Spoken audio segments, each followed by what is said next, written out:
काय रे, काही प्रॉब्लेम आहे का? नाही सर, मी तयार आहे जायला. जबाबदारी मोठी आहे ना, म्हणून जरा विचार करत होतो. नाही, बरोबर आहे. हे काम सिनियर इंजिनियर्सच आहे, पण आपले सगळे सिनियर इंजिनियर्स आता खूप बिझी आहे. त्यामुळे आम्हाला वाटलं की तूच जावं.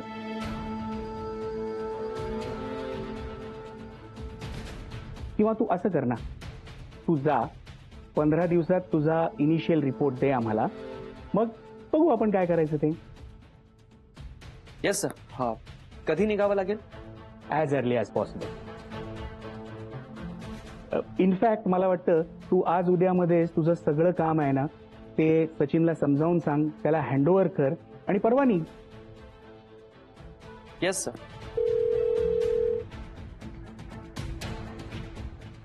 हा, बोला बोला ना सरदेसाई.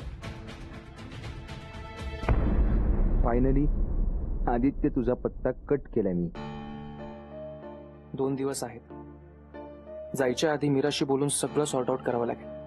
नाही, तुम्ही या ना, मग आपण बोलूया. Okay okay. बॉईज, सरदेसाईंची तब्येत आता अगदी उत्तम झालेली आहे, त्यामुळे ते लवकरच ऑफिस जॉईन करणार आहेत. तो कलकत्त्याचं प्रोजेक्ट मी त्यांना हँडल करायला सांगणार आहे. So Aditya, you continue with your current projects, okay? Yes sir. Sir मी येऊ? All the best. Thank you so much sir. बाबा, मी काय म्हणतो, म्हणजे बघा, एवढ्या शॉर्ट नोटीसवर मिस्टर सरदेसाईंना आपण हा प्रोजेक्ट देणं म्हणजे थोडंसं मला, आपण आदित्यला देऊया ना हा प्रोजेक्ट. त्याला यातले सगळे डिटेल्स माहिती आहेत आणि त्याच्यासाठी बेस्ट ऑपॉर्च्युनिटी असेल. I agree, but Sardesai is the right choice. आणि आदित्यला काय आपण अजूनही खूप ऑपॉर्च्युनिटीज देऊ शकतो, हो की नाही? ओके. आदित्य ऍक्सिडेंट आणि आता हा प्रोजेक्ट, एवढा प्लॅन केला तरी सगळं आदित्यच्या फेवरमध्ये होते.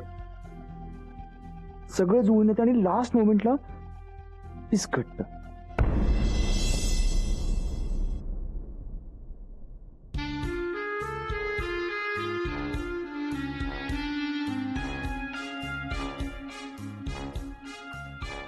अगं बाई, झोप लागली वाटते याला. आता काय करायचं? कुणी नसतानाच हे काम उरकून घ्यायला हवं. उठवायचं का याला?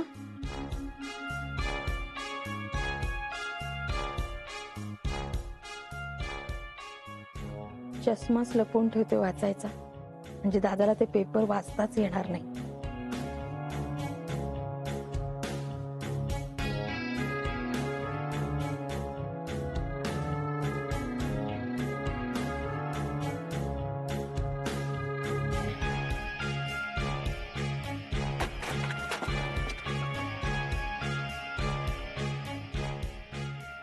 झोपला होतास का?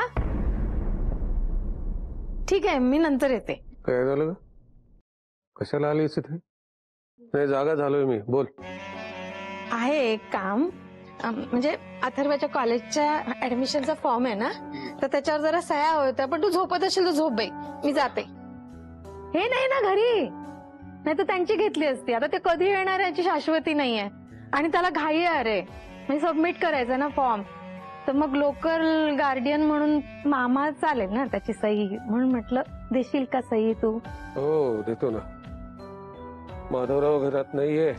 हा घे. आणि अथर्वच्या फॉर्मचा खोळंबा व्हायला नको. हो ना. करतोच आहे. काय झालं? चष्मा मी इथेच ठेवला होता, कुठे गेला? कुठे ठेवतोस तू बेंधळा? अरे काय करायचं दिसायची? मी सांगते ना तुला कुठे करायची ते. मी खुणा केलंय अरे. हे बघ. बर. हा हे बघ, इथे, नंतर इथे आणि हे इथे. ठीक आहे, घे.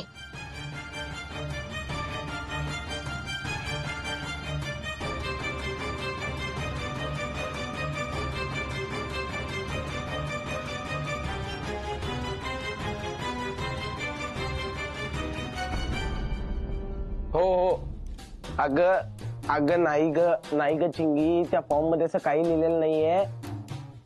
हो त्यांनी तिथे मेन्शन केलं असतं की फक्त अटेस्टेड कॉपीज अटॅच करायच्यात.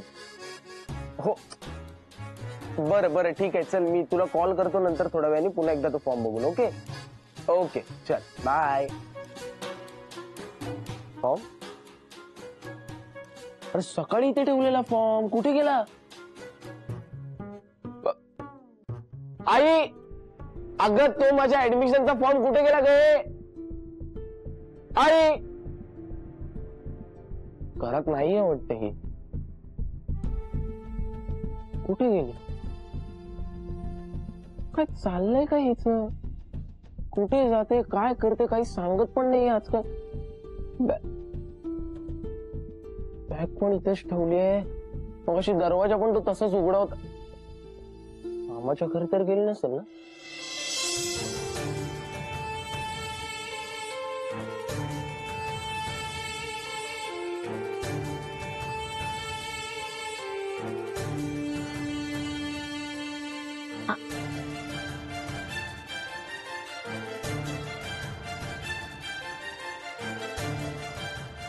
आणि हा हे आई, ते माझ्या ऍडमिशनचे फॉर्म कुठे ठेवले सगळं? ते हरवले तर परत मिळणार नाहीत मला दुसऱ्यांदा. हे अथर्व, अरे तुझंच काम करतोय मी, तुझ्या ऍडमिशनच्या फॉर्मवर सह्या करतोय लोकल गार्डियन म्हणून. लगेच सबमिट कर फॉर्म. टेन्शन घेऊ नकोस. तू काय आलास? हा, कशाला आलास तू डिस्टर्ब करायला? तू जा, मी आणते फॉर्म, आणते. तुला भूक नाही लागली का? तूप आणि रवा काढून ठेव, मी शिरा बनवून देते. जा लवकर. Local guardian? आणि आई मला सरळ सरळ कटवते. काहीतरी गडबड आहे. घाबरलेली पण दिसते.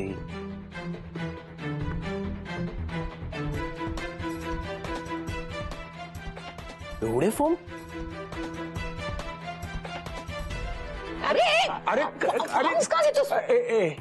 काय करतोस तू? एवढी घाई कसली आहे तुला? अथर्व, पेपर दे. काय पोरकटपणा चाललाय तुझा?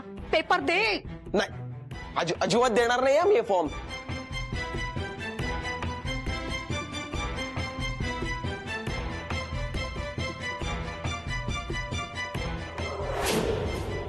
अगं काय करतेस तू?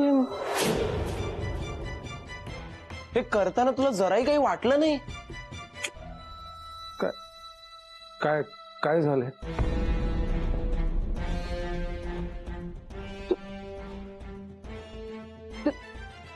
अथर्व, घरी चल, घरी चल. नाही आई, हे मामाला कळायला हवं.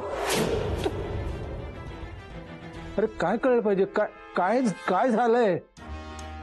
मामा, माझ्या या कॉलेजच्या फॉर्म आडून आई तुझ्याकडून प्रॉपर्टीच्या पेपर्स वरती सह्या घेते, तुला फसवून.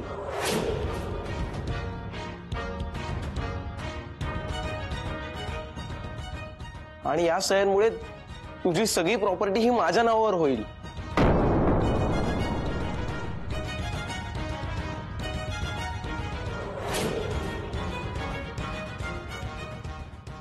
अथर्व, अरे तू काय बोलतोस?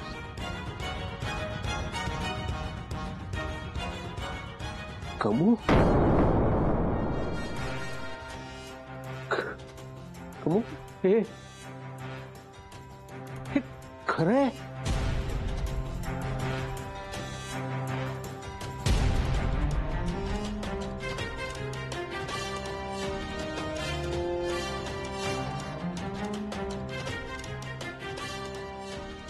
मामा, कमू,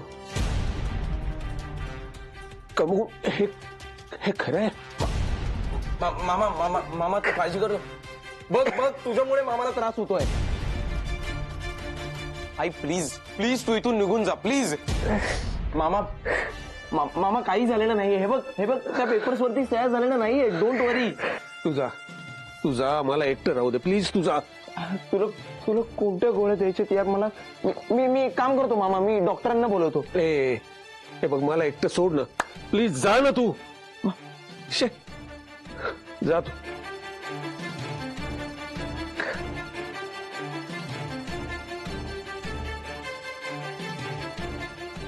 देवा, काय दिवस दाखवलास रे मला.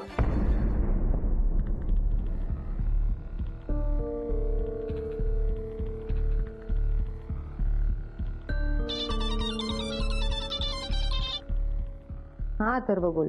ताई तू प्लीज पटकन घरी येतेस का? अथर्व एक मिनिट, काय काय झालं? मामाला बरं वाटत नाही, म्हणजे त्याचा श्वास अडकलाय. काय? अथर्व मामाला बसव आणि त्याच्या पाठीवरून जरा हात फिरव आणि डोक्यावर फुंकर मार. मी आले, लगेच आले. हा हो ताई, मी ते सांभाळतो, पण तू आधी घरी ये, कारण तो कोणाला जवळ थांबू देत नाहीये. काय पण एवढं झालंय काय अथर्व?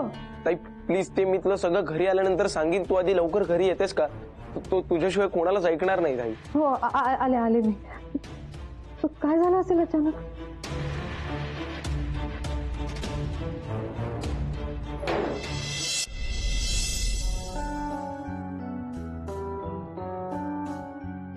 का? ताई काही झालं ना तरी बाबांना मी आल्यावर सगळं सांगणार. हे बघ आला तुझा बाबा. काय सांगायचं एवढं विशेष बुवा? रे देवा, यांना पण आत्ताच यायचं होतं नेमकं गावाहून. आता माझं काही खरं नाही.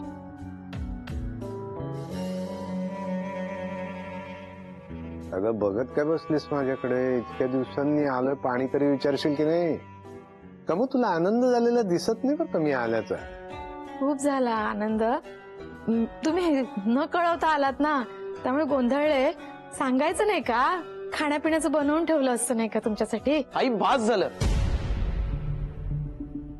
तू कितीही लपवण्याचा प्रयत्न केलास ना तरी बाबांना मी सगळं खरं सांगणार. गप्प बस, गप्प बस. आत्ताच आले की नाही बाबा? हा, आराम करू दे त्यांना जरा. एक मिनिट, काय सांगायचंय काय एवढं? काय गरज नाही आता सांगायची. तू जात, मी सांगते त्यांना सगळं. एक मिनिट कमव. काहीतरी विशेष घडलेलं आहे आणि मला ते आत्ताच्या आत्ता कळायला हवंय. आत्ताच्या आत्ता प्लीज सांग.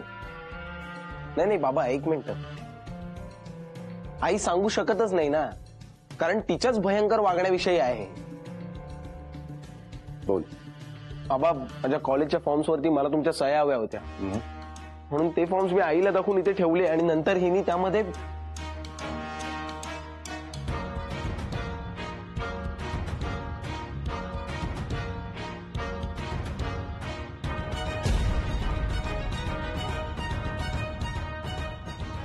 लाज वाटते मला कमवास तुझे. का वागतेस तू असं? हे असं ते कुणाच्या बाबतीत? इतकी वर्षे आपल्याला सांभाळून घेणाऱ्या तुझ्या त्या देवासारख्या भावाच्या बाबतीत काहीच वाटलं नाही तुला? अरे तुला काय हृदय आहे का नाही? इतका स्वार्थ. मला एक नोकरी मिळत नव्हती, माझं करिअर अजिबात यशस्वी होत नव्हतं, तेव्हा या तुझ्या देवासारख्या भावानं आपल्याला आसरा दिला, आपल्याला घरात राहू दिलं.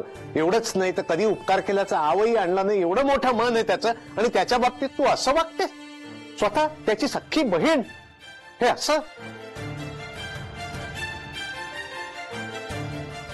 या आयुष्यात यशस्वी होत नव्हतं, एखाद्यानं येता जाता टोमणे मारलेस ते आनंदानं उलट पोटाशी धरलं ग मला. आणि एवढं मोठं मन असलेल्या माणसाशी तू काय म्हणू काय तुला? तुमची ताई गेल्यानंतर पोरक्या झालेल्या त्या 2 पोरींना घेऊन इथं आला. स्वतःच्या पोरींपेक्षा जास्त प्रेम दिलं त्याला. काय काय नाही केलं, लग्न नाही केलं या मुलींसाठी. ते अशा काळजाचा माणूस अथर्वला अंतर देईल का? एवढी साधी गोष्ट कळत नाही तुला? तुम्ही आयुष्यात काही केलं नाही. अथर्वचंही तसंच झालं तर वाजले ना 3-13. आईच्या काळजी पोटी केलं मी हे सगळं. आईपणाची ढाल पुढे करू नको सांगतोय तुला. आई म्हणून काय दिवे लावलेस चांगलं माहितीये मला. आनंदाच्या प्रॉपर्टीवर डोळा आहे का तुझा? प्रॉपर्टीवर. आई म्हणून त्याला काहीतरी द्यायचं असेल ना तर आनंददादाची परोपकारी वृत्ती शिकव त्याला. तू काय शिकवणार म्हणा? आणि त्याच्या नशिबात जे असेल ना, त्याची जी कर्म असतील ना, त्याची फळं त्याला तशी मिळतील. ते शिकव त्याला. कर्मयोग्य असणं हे महत्वाचं आहे. आई म्हणून तुझा अभिमान वाटू दे, त्याला लाज नको. मला एवढं लेक्चर देताय तुम्ही. काय कर्तृत्व गाजवलं माहितीये मला.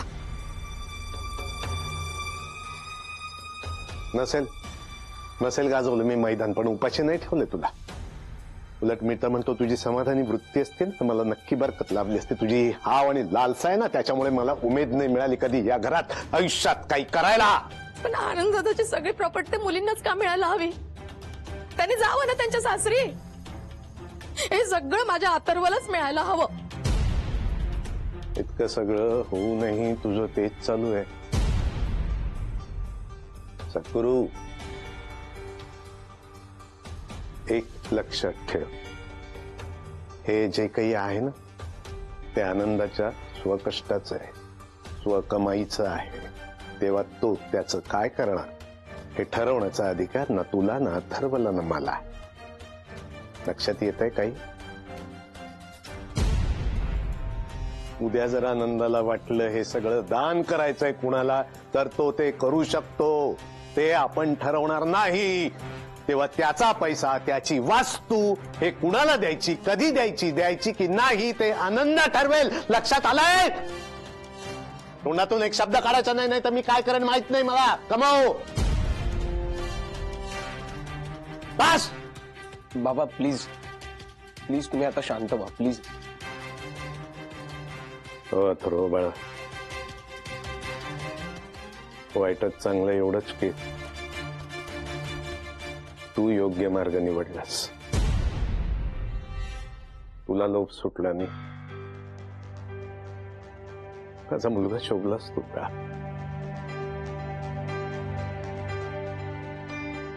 आणि कुमुदिनी देवी, बरोबर बोलताय तुम्ही. खरं तर मीच काही करू शकलो नाही आयुष्यात. माझी जबाबदारी होती ही आणि मी ती नाही पार पाडू शकलो, त्यामुळे तुमच्यावर ही वेळ आलेली आहे. पण मी तुला शब्द देतो कमू, इथून पुढे तुला कुणापुढे हात पसरावे लागणार नाहीत याची काळजी मी घेणार आहे.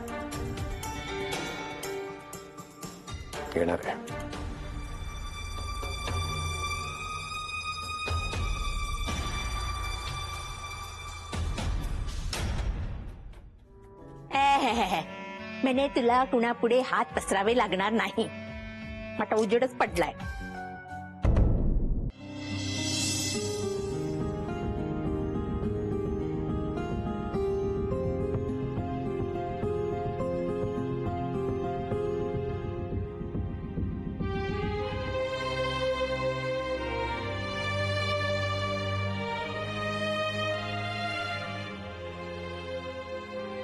आनंदा, सावकाश तू पडून राहा. जस्ट ठीक आहे. बाबूराव, कधी आलात? आत्ता चालू. आल्या अथर्वकडून सगळ्या बातम्या मिळाल्या.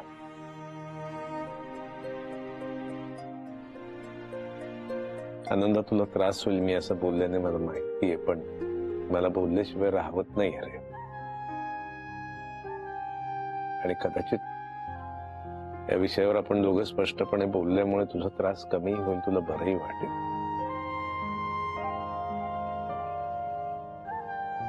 कुठल्या शब्दात माफी मागायची मी तुझी? किती केलंस आमच्यासाठी, आणि हे असं करून कमून त्या सगळ्याला काळं फासलेलं आहे.